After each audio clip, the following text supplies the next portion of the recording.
There is a mathematical formula. Aggression increases the further one goes behind the lines. Opposing infantry, with few exceptions, like the SS, are joined by a natural bond of mutual compassion which few but the aristocracy of the battlefield can understand. The public, influenced no doubt by writers with little or no experience of battle, have strange and sometimes silly ideas about what makes a good soldier. Ill-informed television programs have added to this misunderstanding. Few professions have been so misleadingly caricatured. Had I been asked at the time before August 1944 to list the personal characteristics which go to make a good infantry soldier, my reply would indeed have been wide of the mark.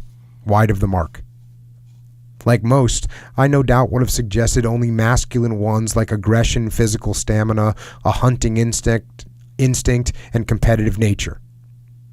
How wrong I would have been. I would now suggest the following. Firstly, sufferance, without which one could not survive. So he's listing what he thinks the most important characteristics for an infantry soldier are, and the first one is sufferance, the ability to suffer. Secondly, a quiet mind, which enables a soldier to live in harmony with his fellows through all sorts of difficulties and sometimes under dreadful conditions. As in a closed monastic existence, there is simply no room for the assertive or acrimonious. Thirdly, below no less important, a sense of the ridiculous, which helps a soldier surmount the unacceptable. Add to these a reasonable standard of physical fitness and a dedicated professional competence, and you have a soldier for all seasons. None of the soldiers or NCOs who made 18 Platoon what it was resembled the characters portrayed in most books and films about war. All were quiet, sensible, unassuming, and some, by any standard, were heroes. If I now had to select a team for a dangerous mission and my choice was restricted to stars of the sports field or poets,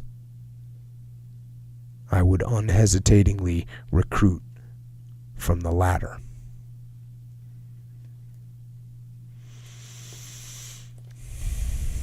Very interesting. Mm-hmm. And I mean, obviously you have to put this in the context of his time, but